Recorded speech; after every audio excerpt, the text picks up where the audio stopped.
राज्यकी मुख्यमन्त्री सुश्री ममता ब्यानर्जीले आज लगातार तेस्रो पटक पश्चिम बंगाल राज्यका बागडोर सम्हालेका छन्। आज राज्यपाल भवनमा सुश्री ममता ब्यानर्जीले मुख्यमन्त्रीको शपथ ग्रहण गरेपछि तेस्रो मुख्यमन्त्रीको रूपमा नवान्नबाट पत्रकारहरूलाई यसरी सम्बोधन गरेकी छन्। আমার সাথে আমার চিফ সেক্রেটারি, আমার হোম সেক্রেটারি আর হেলথ সেক্রেটারি তিনজন আছে। আমরা ডিটেলস মানে রাজভবনে শপথ নিয়ে আসার পরে আমাদের যেটা কাজ ছিল, প্রথম কাজ ছিল আমাদের কোভিড নিয়ে প্রায়োরিটি। আমাদের কোভিড আমি আগেই বলেছি, কোভিড নিয়ে ডিটেলস আলোচনা করার। আমার সাথে কোভিড নিয়ে আমরা যে ভার্চুয়াল মিটিংটা করেছি তাতে সমস্ত জেলার জেলাশাসক থেকে শুরু করে সিএমওএইচ থেকে শুরু করে মেডিকেল সুপার থেকে শুরু করে আমার chief secretary, home secretary, health secretary, DG police থেকে শুরু করে আমাদের প্রত্যেকে সিপি থেকে শুরু করে আমরা প্রত্যেকে মিটিংটায় ছিলাম এবং জেলা স্তরে সবাই। তাতে কতগুলো ডিসিশন আমরা নিয়েছি। যে ডিসিশনগুলো হচ্ছে কোভিড নিয়ে প্রতিদিনই আমি এর আগেও যখন ইলেকশন ছিলাম তখনও ওই মিটিং করতাম, কিন্তু তা সত্ত্বেও আজকে একটা ডিটেলস আলোচনা হলো এবং আলোচনার পরে আমি প্রাইম মিনিস্টারকে একটা চিঠিও লিখেছি, সেই চিঠিটা আপনাদের কাছে দিয়ে দেবে। এবং আমরা বেড অনেক বাড়িয়েছি আইসিসিউ। আমাদের মোট এখন ২৭,০০০ বেড আছে, আরও নেক্সট উইকে ৩,০০০ বেড বেড়ে যাবে, আর ২-৩ দিনের মধ্যে ৩০,০০০ বেড হয়ে যাবে। তার মধ্যে ৩,৫০০ আমাদের আইসিসিউ বেড। আমরা রেগুলার ২ লক্ষ ভ্যাকসিনেশন দিচ্ছি। আমরা সেকেন্ড ডোজকে প্রায়োরিটি দিচ্ছি। যারা ফার্স্ট ডোজ নিয়েছেন ইউনিভার্সালাইজেশনের এটাতে, যেহেতু আমরা চেয়েছি কোভিড ডোজ কিন্তু আমরা পাইনি, আমরা চেয়েছি ৩ কোটি, পাচ্ছি ১.৫ লাখ এরকম একটা, সুতরাং সংখ্যাটা নগণ্য। সেজন্য আমি প্রধানমন্ত্রীকে চিঠি লিখেছি যে there must be some transparency of policy. যেখানে অক্সিজেন আমাদের অক্সিজেন নিয়ে চলে যাচ্ছে ইউপি, আমাদের অক্সিজেন নিয়ে চলে যাচ্ছে অন্যান্যরা, আমাদের অক্সিজেনটা তো আমাদের থাকা উচিত। যাই হোক, আমরা আপাতত ম্যানেজ করছি ইন্ডাস্ট্রিয়াল অক্সিজেন থেকে। আমি ইন্ডাস্ট্রিগুলোর কাছে গেটফুল যে ইন্ডাস্ট্রিয়াল অক্সিজেন থেকে শুরু করে সেই অক্সিজেনটা আমরা ইন্ডাস্ট্রিতে ইউজ না করে আমরা এটা কোভিড পেশেন্টদের জন্য ইউজ করছি। অনেক সময় আপনারা জানেন আরেকটা সিদ্ধান্ত নেওয়া হয়েছে আজকে মিটিংয়ে, যে অনেক সময় একটা ডেট হয়তো কেউ মারা গেল, তাকে কোভিড সাসপেক্ট করা হলো এবং তাকে 3 দিন বডি পড়ে আছে। তার কারণ কখনো কখনো আপনারা একটা বডি নিয়ে এটা দেখান। এর কারণ হচ্ছে আমাদের নয়, এই কারণটার জন্য গভর্নমেন্ট দায়ী নয়। এই কারণটা হচ্ছে আরটিপিসিআর যখন করে তার 72 ঘন্টা টাইম লাগে রেজাল্টটা আসতে, ততক্ষণ তারা বডিটাকে ফেলে রেখে দেয়। সেটা আমরা একটা সিদ্ধান্ত নিয়েছি যে আমরা আর্টিজেনটা আমরা টেস্ট করে নেব, যেটা হচ্ছে 3 ঘন্টার মধ্যে হয়ে যায় এবং কোভিড প্রোটোকল মেনেই সেই ডেড বডিগুলো আমরা যদি ক্রিমেশন করতে পারি সসম্মানে পরিবারকে রেখে, সেটা আমরা করব। তাহলে আমাদের এই যে 3 দিনের জন্য অপেক্ষা করা, এই অপেক্ষা করার ব্যাপারটা থাকবে না। আমি মিটিংয়ে মেডিকেল সুপারদের সাথে ওদেরও এক্সপার্টসদের ওপিনিয়ন নিলাম, তারা বলেছে এটা করা যেতে পারে, এতে বরঞ্চ সুবিধেই হবে। বাড়ির লোকেদেরও একটা টেনশন থাকে, 3 দিন 4 দিন ধরে ডেড বডি পড়ে থাকে। আর আমরা ডেড বডি একটাও ফেলে রাখতে চাই না এবং সমস্ত হসপিটালগুলোকে নির্দেশ দেওয়া হচ্ছে ডেড বডির ব্যাপারে ডিটেলস ইনফরমেশান দেওয়া আছে, তারা যেন প্রয়োজনীয়ভাবে এগিয়ে বাংলাতে টোটালটা দেওয়া আছে নাম্বার। সুতরাং তারা যেন সঙ্গে সঙ্গে এটা আমাদের জানায়। অনেক সময় জানায় না বলে এই প্রবলেমটা হয়। কিন্তু আপনারা জানেন 1-2 কেস এদিক ওদিক হয়ে গেলে আমি মিডিয়াকে রিকোয়েস্ট করব যে এটাকে একটা নিউজ ক্রিয়েট করবার জন্য জাস্ট একটা করা, টোটালটা না জেনে এটা না করতে, কারণ প্রত্যেকে আমাদের কাছে সম্মানীয়। আর আফটার ডেথ আমরা যাতে সসম্মানে বাড়ির লোককে রেখে করতে পারি সেটার জন্য আমরা দেখছি। আমরা আজকে যেটা ঠিক করেছি যে আমাদের 2.75 লাখ কোয়াক ডাক্তার আছে জেলায় জেলায়, ব্লকে। সেখানে যেহেতু বহিরাগতরা অনেক ছিলেন এবং কোভিড ছড়িয়ে দিয়ে চলে গেছেন, সুতরাং আমরা আশার মেয়েরা, আইসিডিএসের মেয়েরা যেমন কাজ করে, তেমনি কোয়াক ডক্টরদেরও হেলথ ভবন থেকে একটা গাইডলাইন্স দেবে, যে গাইডলাইন্সটা তারা হট করে গ্রামের কেউ আক্রান্ত হলে তার কী করা উচিত, তার কী করা উচিত না, সেই ট্রিটমেন্টটা তারা প্রথমেই ফার্স্ট ট্রিটমেন্টটা করতে পারে। আর বলে দেওয়া হয়েছে প্রত্যেকটা জায়গায় যে সিরিয়াস পেশেন্টকে যেন ট্রিটমেন্টটা সঙ্গে সঙ্গে দেওয়া হয়। আমরা অনেকগুলো জায়গা বাড়িয়েছি, সেটা আমি বলছি। তার আগে বলি যে আমরা প্রায়োরিটি দিয়ে যা ভ্যাকসিন আমাদের কাছে আছে, আমরা প্রায় 1.5 কোটি ভ্যাকসিন অলরেডি দিয়েছি, 3 কোটি আমরা অলরেডি চেয়েছি, কিন্তু পাচ্ছি যেটা সেটা খুব কম। সেটার মধ্যে প্রায়োরিটি আমরা দেবো যাদের ডাবল ডোজ নিলে কমপ্লিট হয়ে যাবে কোর্সটা। 2 হচ্ছে ট্রান্সপোর্ট ওয়ার্কার্স, সাংবাদিক এবং আমাদের হকার, এই 3টে কমিউনিটিকে আমরা আগে দেবো। তার কারণ হচ্ছে তারাই মানুষের সাথে মেশে, বাজার থেকে শুরু করে হকারি যারা করে এই সমস্তগুলোর জন্য। এছাড়াও আমরা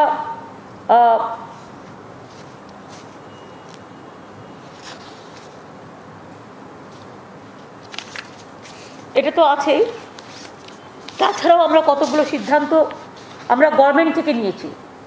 মানে আমি চিফ সেক্রেটারি, আমার হোম সেক্রেটারি সবাই মিলে মিটিং করে, হেলথ সেক্রেটারি, অ্যাডিশনাল রেস্ট্রিকশন। কেউ ভুল বুঝবেন না, প্রথমে আমি ক্ষমা চেয়ে নেব, কারণ আমরা চাই কোভিডটাকে কন্ট্রোল করতে।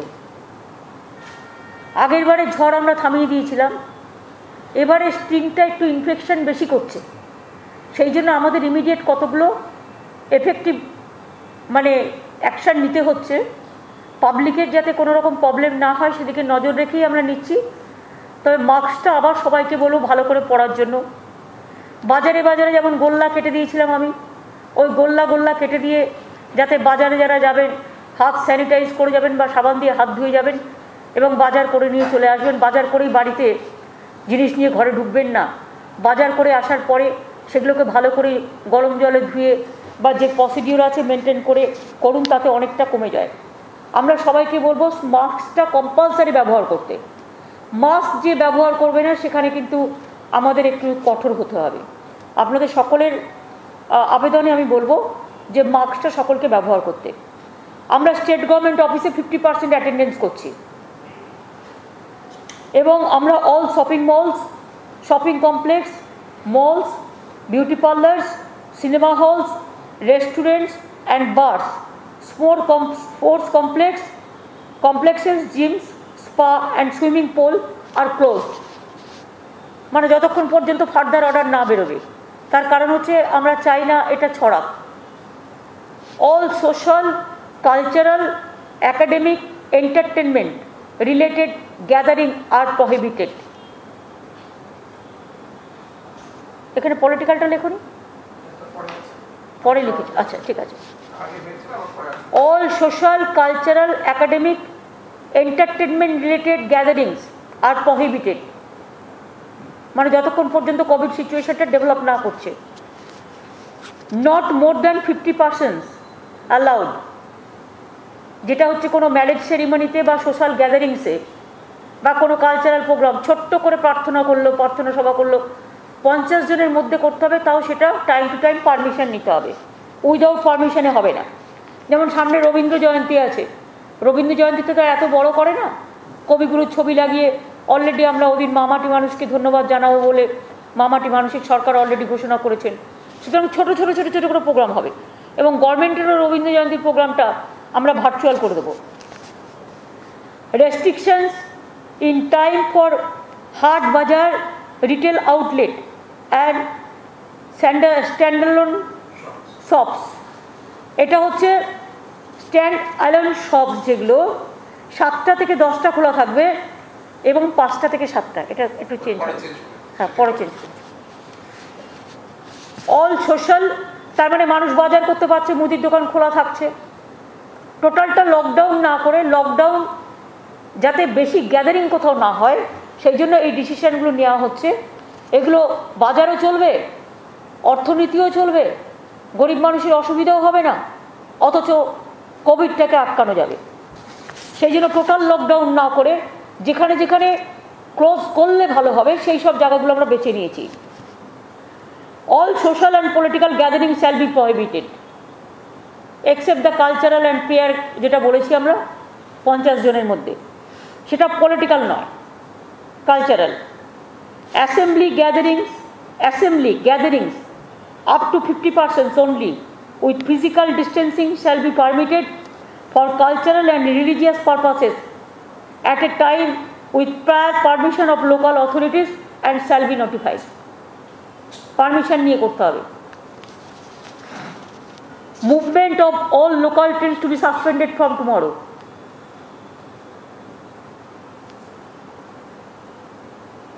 তার কারণ এখানে গাদাগাদি করে আসার ফলে এক তো 4-5 লাখ লোক বাইরে থেকে এসে আমাদের 12টা বাজিয়ে দিয়ে চলে গেছে। এখন তো আমাদের এটা রক্ষা করতে হবে। এখন তো রক্ষা করার জন্য আমাদের এই ব্যবস্থাটা কিছুদিনের জন্য করতে হচ্ছে। এবং ট্রান্সপোর্ট, স্টেট ট্রান্সপোর্টও যেটা আছে সেটা 50%, ইনক্লুডিং মেট্রো, এটা আমরা 50% করে দেবো। No flight will be allowed to enter Bengal, Kolkata, Bagdogra, Andal from 7th May midnight from anywhere outside the state without RT-PCR negative test report of last 72 hours before boarding and proper health and thermal screening of passengers. বাইরে যেই প্লেনে আসুক তাদের RT-PCR must এবং তাদের RT-PCR করে 72 ঘন্টার আগে থেকে সার্টিফিকেট নিয়ে আসতে হবে। অনেক সময় আমরা দেখছি কিছু ফেক সার্টিফিকেটও চলে আসছে, সুতরাং সেটাকে সার্ভাইলেন্সে রাখবার জন্য কখনো কখনো র্যান্ডাম সার্ভে হবে যে সেটা যাতে ফেক যাতে না হয়। আর ইন কেস এনি প্যাসেঞ্জার্স যারা আর কি কোভিড এফেক্টেড হবে তাদের কিন্তু আমরা কোয়ারেন্টাইন করব এবং quarantine facility to be arranged by airport authorities. Clear হয়েছে? বাইরে থেকে যে কেউ আসলো ঢুকে গেল, সার্টিফিকেট নিয়ে আসতে হবে, সার্টিফিকেটও আমরা রিচেক করব এবং 14 দিনের কোয়ারেন্টাইনে পাঠানো হবে এবং এয়ারপোর্ট অথরিটিস কোয়ারেন্টাইন এটা অর্গানাইজ করবে with the state government. Incoming passengers যেটা হচ্ছে মানে long distance trains, even interstate যেটা বাসেস, ম্যান্ডেটারি তাদের RT-PCR টেস্ট সার্টিফিকেট নিয়ে তবেই ঢুকতে হবে। র্যান্ডাম চেকিং কোভিডের চলবে। Work from home for private sector, এটা 50% এভরি সেক্টরে, এভরি শিফটে। প্রাইভেটকেও বলে দেওয়া হচ্ছে, গভর্নমেন্ট যেমন 50% করছে ওদেরও এভরি শিফটে 50% করে কাজ বলা হচ্ছে ওয়ার্ক অ্যাট হোম থেকে করবে। বাজার হাট তো আগেই বলে দিয়েছি 7টা থেকে 10টা এবং 5টা থেকে 7টা। আর শুধুমাত্র জুয়েলারি শপস, যেটা বউবাজারে একটা এই জায়গা আছে, ওরা আমাদের কাছে একটা অ্যাপিল করেছিল, ওদের সকালে কেউ আসে না, তাই এক্সেপশনাল ওদের জন্য 3টে থেকে 5, ওদের জন্য আমরা 3টে থেকে 12টা থেকে 3টে করছি। অনলি জুয়েলারি শপস 12টা থেকে 3টে। Home delivery of essential commodities should be encouraged. সুফল বাংলা বাড়ানো হবে। এছাড়াও আমরা মনে করি এসেন্সিয়াল ফুড আইটেমস লোকে যাতে পায় সেটা দেখা হবে। আর দেখতে হবে যে অনলাইন যেগুলো আগে চলতো, অনলাইন অর্ডার এগুলো থাকবে। এতে লোকে জিনিসও পাবে, বাড়িতে এসে পৌঁছেও দেবে, ঠিকই আছে। ব্যাংক বিজনেস আওয়ার্স এটা রেস্ট্রিক্ট করা হচ্ছে, 10টা থেকে 2টো খোলা থাকবে ব্যাংক, কিছু লোক কমানোর জন্য। ওদের কাছ থেকেও আমাদের কাছে রিকোয়েস্ট আসছিল, সুতরাং 10টা থেকে 2টো। Operations in industries, factories, mills, manufacturing units and tea gardens will be restricted 50% of total strength of shift. মানে ইচ শিফটের টোটাল যা আছে তার 50% অ্যালাউ করা হবে। Emergency and essential services like health, fire services, law and order, electricity, telecom will remain out of the purview of the restrictions.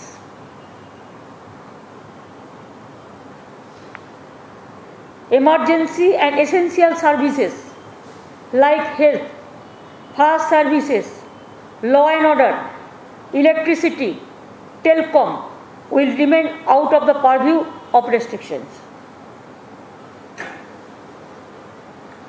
কি বলছিস বল? সাফাই কর্মচারী ওগুলো তো অটোমেটিক্যালি থাকবে, তো এসেন্সিয়াল সার্ভিসের মধ্যে থাকে। ক্লিনলিনেস যেটা, situation will be reviewed daily basis, এবং সেখানে অ্যাডিশন অল্টারেশন চেঞ্জেস আমরা করতেই পারি। আমরা অ্যাডভাইজারি যেটা গভর্নমেন্ট থেকে দিচ্ছি, মানুষের কাছে আবেদন করে হাত জোর করে বলছি, মাস্ক পরতে হবে, ফিজিক্যালি ডিস্টেন্সিং মেনটেন করুন, হাত ধুন বারবার, এবং স্যানিটাইজার ইউজ করুন। আমি এনজিওদের কাছে বলবো, অনেক এনজিওস আছে তারা মানুষকে সেবা দিতে চান, যারা যারা কাজ করতে চান, যেমন ধরুন আমাদের ফিজিক্যালি চ্যালেঞ্জ অনেক ছেলেমেয়েরা আছে, তারা তো এগুলো বোঝেই না, সুতরাং তাদের মধ্যে অনেক এনজিওস আছে, তারা যদি তাদের একটু করে হেল্প করে সেটা আমাদের কাজে লাগবে। এছাড়া অনেক এনজিওসরা আছে কোভিড ওয়ারিয়ার হয়ে কাজ করতে চায়, যারা কোভিড হয়ে গেছে, কিন্তু আমরা যেমন কোভিড ওয়ারিয়ার ক্লাব তৈরি করেছিলাম, তেমনি কোভিড ওয়ারিয়ার ক্লাবটা আমরা জেলায় জেলায় আবার তৈরি করছি, সেন্ট্রাল স্টেট থেকে ডিস্ট্রিক্টে, যাতে মানুষ সেবা পায়। আর প্লাজমা ব্যাংক আমাদের 20টা আছে, আমি এটা আরও বাড়াতে বলবো। আমরা আমাদের যেটা ওই কড ব্লাড ব্যাংক, এটা নিয়ে রিসার্চ চলছে, এটা কিন্তু কাজে লাগতে পারে কোভিডে, এটা আমরা এক্সপার্টসদের বলছি ইমিডিয়েট আমাদের জানাবার জন্য কতটা আমরা হেল্পফুল হতে পারি। Sanitisation of offices, work places, বাজার্স, industrial units, commercial establishment, sanitisation must করতেই হবে। এবং এক্ষেত্রে চেম্বারসগুলোকে আমরা রিকোয়েস্ট করবো, তারা যদি এক একটা মার্কেটের দায়িত্ব নেয়, যেটা আগের বার তারা নিয়েছিলেন এবং করেছিলেন, যে যে chambers of industries are interested, তারা হোম সেক্রেটারি বা চিফ সেক্রেটারিকে এটা জানাতে পারেন। All school buildings, jute mills etcetera which are occupied by CAPF will be thoroughly sanitised. কারণ আমাদের পুলিশেরও অনেক জায়গায় তারা এখনও আছে, এখনও বলছে 1 লক্ষর ওপর আছে, সুতরাং এটা দেখে নিতে হবে। এবং work from home and staggering of working hours, এটা করতে আমরা রিকোয়েস্ট করছি। এছাড়াও আর কিছু পয়েন্ট বাকি থাকলো?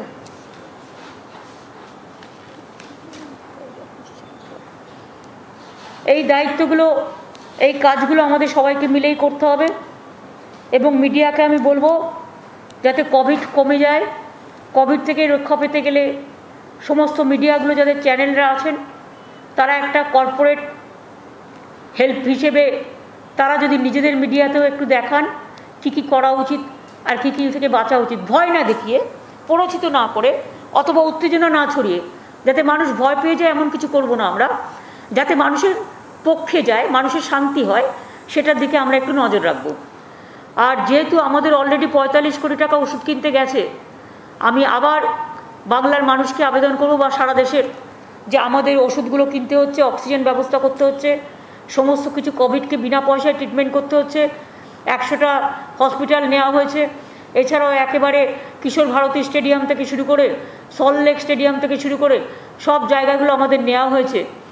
এবং আমি নিজেও 2টো জায়গায় একটু বাইরে থেকে ভিজিট করতে যাব আজকে 4টের সময়। একটা পুলিশ হসপিটাল, ওটা আমরা নিচ্ছি, আরও 300 বেড হবে।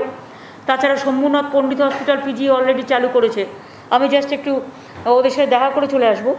সুতরাং আমরা যেটা বলছি যে চিফ মিনিস্টার রিলিফ ফান্ড যেটা আগে ছিল কোভিড হেল্পের জন্য, কোভিডকে হেল্প করবার জন্য, কোভিডের যদি সাধারণ মানুষ তাতে যে যাই সাহায্য দান করুন না কেন, যেহেতু আমাদের খরচা খুব বেড়ে গেছে, এবং খরচা তো একটা হচ্ছেই, এবং প্রচুর টাকার আমাদের অক্সিজেন, আমাদের ওষুধ কিনতে হচ্ছে, তাই যদি কোনো সংস্থা বা কোনো সাধারণ মানুষ যদি তারা সাহায্য করতে চায়, আগের যে ফান্ডটা ছিল সেটাই কন্টিনিউ করবে, তাই তো আরাপন? সেটা একটু তুমি বলে দাও। আমাদের যে দুটো ফান্ড আছে আপনারা জানেন, ডিজাস্টার ম্যানেজমেন্ট অথরিটি ফান্ড এবং সিএম রিলিফ ফান্ডের আন্ডারে ইন্টার ফান্ড, এই দুটো ডিটেইলসই আমাদের এগিয়ে বাংলা সাইটে আছে, আমরা আবার আপনাদের আজকেই পাঠিয়ে দিচ্ছি, যেটায় ম্যাডাম সিএসআর ডোনেশনস এবং প্রাইভেট সেক্টর ডোনেশনস এবং জেনারেল ডিস্ট্রিবিউশন মানে ডোনেশনস ফ্রম এভরিওয়ান আহ্বান করছি। আমরা এই ডিটেইলস, এই অ্যাকাউন্টগুলোর নাম একটু করে পাঠিয়ে দিচ্ছি। আর প্রধানমন্ত্রীকে যেটা চিঠি লিখেছি আমি মেনলি, যে কোনো কোভিড নিয়ে ট্রান্সপারেন্ট কোনো পলিসি নেই, অক্সিজেন নিয়ে ট্রান্সপারেন্ট কোনো পলিসি নেই, ভ্যাকসিন নিয়ে ট্রান্সপারেন্ট কোনো পলিসি নেই। এই পলিসিগুলো ঠিক করতে এবং যাতে আমরা পাই, কারণ আমি দেখছি কোনো স্টেট পেয়ে যাচ্ছে, কোনো স্টেট পাচ্ছে না। আমি সকল স্টেটের জন্যই বলছি, ইউনিভার্সাল ভ্যাকসিনাইজেশনের জন্য বলেছি, যেটা আমরা আজ থেকে শুরু করব বলেছিলাম, 3 কোটি চেয়েছিলাম, একটাও পাইনি, 1.5 লাখ করে দিচ্ছে, যেন একটা ভিক্ষা হচ্ছে। কিন্তু অন্যান্য অনেক জায়গা আছে যেখানে প্রচুর পড়ে আছে মেটেরিয়ালস, অথচ যেখানে প্রয়োজন সেখানে পাচ্ছে না। সুতরাং আমি চিঠিটায় ডিটেলস লিখেছি regarding vaccination policy, regarding oxygen policy, regarding how to help the people. এইটা ডিটেলসটা আপনারা আমার চিঠির মধ্যে দিয়ে পেয়ে যাবেন। এই পর্যন্ত আজকে হয়েছে। আর একটা কাজ করেছি আমি, covid is my priority. So first meeting আমি কোভিড নিয়ে করেছি। সেকেন্ড মিটিং আমরা ডিজি আর এডিজি ল অ্যান্ড অর্ডার নতুন করে করেছি, এবং ডিজি হয়েছেন, পুরনো ডিজি ছিলেন যিনি বীরেন্দর, তার মে মাসেই রিটায়ারমেন্ট আছে, সুতরাং তার মাত্র কয়েকদিনের জন্য, সুতরাং তাকে ফিরিয়ে দিয়েছি তার এটা। আর জাভেদ ছিল এডিজি ল অ্যান্ড অর্ডার, জাভেদকে ফিরিয়ে দেওয়া হয়েছে। বাদবাকি আরও টুকটাক করে কাজ করা হচ্ছে। আর যিনি ডিজি ছিলেন তাকে আমরা ফায়ার সার্ভিসের দায়িত্ব দিচ্ছি, আর যিনি এডিজি ল অ্যান্ড অর্ডার ছিলেন তাকে সিভিল ডিফেন্সের দায়িত্ব দেওয়া হচ্ছে। বাদবাকি যা চেঞ্জেস হবে পরে আপনাদের আমি জানিয়ে দিচ্ছি। এখন যেটা হচ্ছে সেটা হচ্ছে প্রত্যেককে স্ট্রিক্টলি বলে দেওয়া হচ্ছে, প্রত্যেকটা এসপি এবং ডিএমকে কোনো রকম কোনো ইনসিডেন্ট টলারেট হবে না। এবং যদি কেউ কোনো ইনসিডেন্ট করে, বিশেষ করে আমি দেখতে পাচ্ছি লক্ষ্য করে, যে জায়গাগুলোতে বিজেপি জিতেছে বেশিরভাগ, সেই জায়গাগুলোতে কিন্তু অত্যাচার হচ্ছে। আপনারা যদি ব্ল্যাক স্পট হিসেবে দেখেন, এবং যখন অত্যাচারটা হয়েছে তখনও এটা ইলেকশন কমিশনের আন্ডারে ছিল, আমার আন্ডারে ছিল না। আজ 3 মাস ধরে পুরো ডিটেরিয়েট করেছে সিচুয়েশনটা, এবং তাতেও স্পরাডিক কয়েকটা ইনসিডেন্ট হচ্ছে, সব কিন্তু সত্য নয়। অনেকগুলো আমরা বের করেছি যেগুলো হচ্ছে ফেক। বিজেপির সমস্ত পুরনো ইনসিডেন্টগুলো ফেক ইনসিডেন্ট হিসেবে লোককে দেখাচ্ছে। আমি সবাইকে আবেদন করে বলবো, বিজেপির ফেক ইনসিডেন্টে বিশ্বাস করবেন না। 2-একটা ইনসিডেন্ট যেটা ঘটেছে স্পরাডিক, আমি প্রত্যেকটা পলিটিক্যাল পার্টির কাছে আবেদন করব যে প্লিজ স্টপ অল দিস। ইলেকশনেও অনেক অত্যাচার করেছেন আপনারা, এবারে অত্যাচার করা বন্ধ করুন, তা নাহলে কিন্তু আইনের পথে চলবে। আমরা চাই বাংলা শান্তিপ্রিয় জায়গা, বাংলা সংহতির জায়গা, বাংলা সম্প্রীতির জায়গা, বাংলা সংস্কৃতির জায়গা। সর্বধর্ম বর্ণ শ্রেণী মিলে আমরা যেন শান্তিতে বিরাজমান হই, আমরা যেন শান্তিতে বাস করতে পারি, যেন আমার কোনো ভাই বোন কারো ওপর কোনো রকম কোনো আঘাত না হয়, সেটা দেখতে হবে। আর যদি কেউ অন্যায় করে থাকে, থানায় গিয়ে এফআইআর করুন, police will take its own action. এই পর্যন্ত আজকে। Thank you so much.